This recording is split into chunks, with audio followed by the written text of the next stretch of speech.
What are ketamine possession charges? Obviously, a lot of people at present, especially younger people, are using and possessing ketamine. Um, and so we're often uh, talking to clients about ketamine possession. The 10 points that I'd make initially about ketamine possession are, firstly, ketamine is defined under Schedule 8 of the Drugs, Poison, Controlled Substances to Victoria, and the possession of it is illegal unless you have fall inside one of the various exceptions. And the second point I would make is that starting point for ketamine possession is that it's a criminal offence.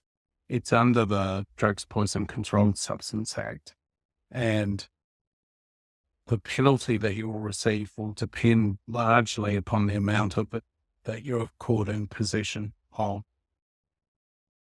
And the third point I'd make is in relation to penalties. Possession of ketamine can get up to 1 year in jail and 30 penalty units. And a penalty unit's generally average out at 120 or so per penalty unit. Those are maximum penalties. So only the worst example of possession would get the maximum. And so you start off on a much lower scale if it's a young person who's a social user of ketamine and is caught with some possession. And fourthly, where you start moving up into more serious territory is a trafficable quantity. So if you're caught with more than 15 grams of ketamine, then you're moving into the territory that you're going to be charged with trafficking because of the amount that you have in possession. That's not always determinative, because if a person has a real problem with ketamine, they might be using a quantity and have that quantity in their possession. So again, it depends a bit on the circumstances, but you are moving into a more serious situation if you're caught with a trafficable quantity. The fifth point I would make is that you can get ketamine under a prescription.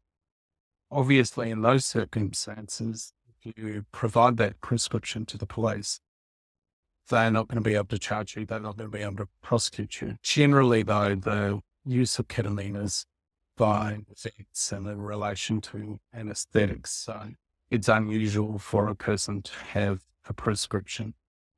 There are some trials going on, but they wouldn't let you walk out of the trial with the ketamine.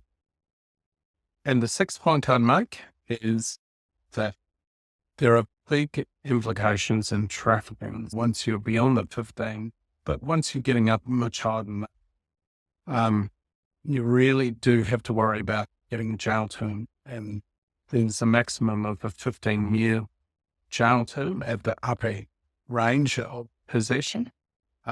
And in those circumstances, you really need to be talking to your lawyer and working everything out. And seventh point would be that the intent to supply or the trafficking is often made out by having in your possession the things that surround trafficking. So if you're found with tick lists listing who something is given to, or you've got scales or little baggies to divide things up into, then obviously the police would say, well, that indicates to us that you're trafficking and you'll get charged for it. Again, it doesn't always mean you were trafficking, and you give your instructions to your lawyer about what you were doing. But those are the things that they use as an indicator of trafficking. And going on to the eighth point, that would be that diversion programs are available for small amounts of ketamine. So what a diversion process does is it quite literally diverts it out of court.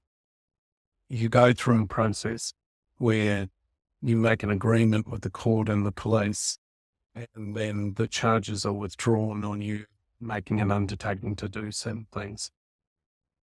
That's an incredibly valuable process for someone who has no priors and has been caught with a small amount. because that means you have no record at all because the charges were withdrawn. So it really is court system and the police trying to help you not derail your life. The ninth thing that you should be aware is that the search powers of the police in relation to drugs are very wide. It is in the United States. You can't just sort of say you're not allowed to search. If they have a reasonable suspicion of drugs, then generally they have a fairly wide and open power to search your vehicle, search you, etc. At the point that you're interacting with the police, it's always better to cooperate with them in relation to those sort of things, not to talk to them or confess anything without talking to a lawyer, but just be conscious that you're in a volatile situation and you want to calm the police down in those sort of situations. So being polite is always the way you should behave in those situations. And my final point would be in this list about ketamine possession is the consequences of a conviction for drugs are often disproportionate to the actual offense. So if you get a conviction, you might not be allowed to travel to many countries. North America, USA, and Canada would probably stop you from arriving. And other places as well are getting stricter. And with data matching, they're now becoming more aware if people have convictions. So if you're caught for small amount possession, this is your chance. This is your chance to get a result that means that doesn't happen. And that is by getting a non-conviction or a diversion for your case. So in Victoria, go talk to your lawyer. Really have an eye on what you want as an outcome and discuss that with them. You don't want a conviction. You want a diversion, or at worst, you want the court to impose a non-conviction order.